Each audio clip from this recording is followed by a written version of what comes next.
عزیز دوست، بعض وقت ہم کتابی چیزوں میں یوں الجھ جاتے ہیں کہ یہ ہمارے لیے نہ ہی مشکل بلکہ ایک دشواری سی ہو جاتی ہے سچائی کے تہ تک جانا۔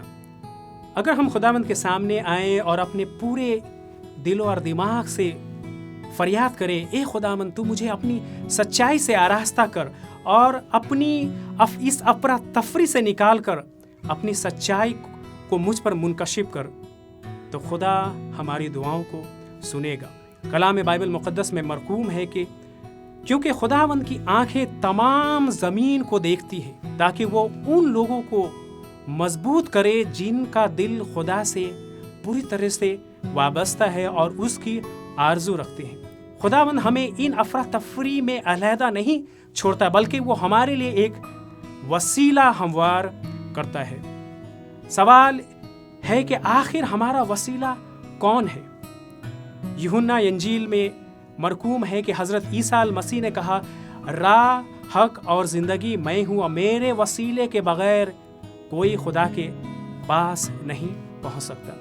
سوال یہ بھی اٹھتا ہے کہ آخر حضرت عیسیٰ المسیح کون ہے اور کیوں خدا نے اسے ہمارا وسیلہ بنایا؟ کلام میں لکھا ہے کہ ابتدا میں کلام تھا اور کلام خدا کے ساتھ تھا اور کلام مجسم ہوا اور ہمارے درمیان خیمہ زن ہوا، اور ہم نے اس میں باپ کے ایک لوتے بیٹے کا جلال دیکھا جو فضل اور سچائی سے معمور تھا۔ قرآن مجید میں بھی حضرت عیسیٰ المسیح کو کلمۃ اللہ کے نام سے جانتے ہیں۔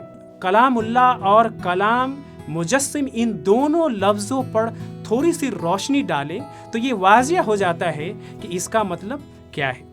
مثلا میں ایک شخص ہوں، یہ آپ جانتے ہیں، پر میں کون ہوں یہ تب واضح ہو جاتا ہے جب میں آپ کو اپنا تعارف دیتا ہوں۔ تو آپ میرے لفظ اور کلام سے واقف ہو جاتے ہیں اور لفظ جو میرے اندر سے نکلتی ہے وہ میری پہچان ہے۔ حضرت عیسیٰ المسیح سے قبل خدا نے کئی پیغمبروں کو کلام کے ساتھ بھیجا، پر آخر میں اس نے اپنے کلام کو مجسم کر کے ہمارے درمیان روح کے ذریعے سے بھیجا۔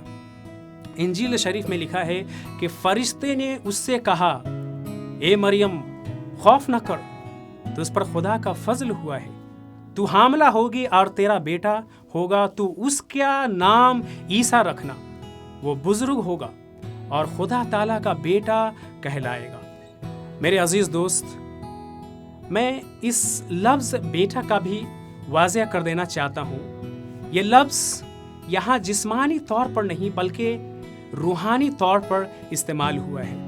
اسلام میں بھی کئی ایسے مثال ملتے ہیں۔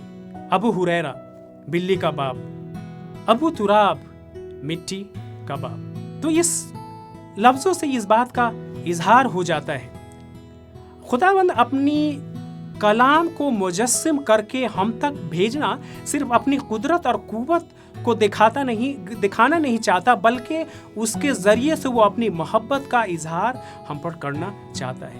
انجیل شریف میں لکھا ہے کہ خدا نے دنیا سے اس قدر محبت کی کہ وہ اپنا اکلوتا بیٹا بخش دیا تاکہ جو کوئی اس پر ایمان لائے وہ ہلاک نہ ہو بلکہ ہمیشہ کی زندگی پائے۔ سب نے گناہ کیا اور خدا کے جلال سے محروم ہے۔ میرے دوست، ہمارا کوئی بھی اعمال خدا کے سامنے راستے باز ٹھہرا نہیں سکتا۔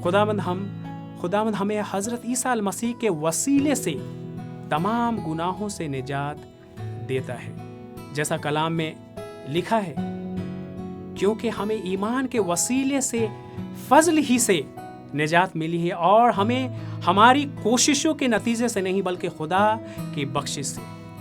خدا چاہتا ہے کہ ہم نجات ہندہ حضرت عیسیٰ المسیح پر ایمان لا کر اس کے عظیم نجات کا حاصل کر کے اس کی قربت میں آئیں۔ خداوند آپ کو مسیح میں برکت دے اور آپ کو راہ مستقیم پر چلانے میں آپ کی ہدایت کرے۔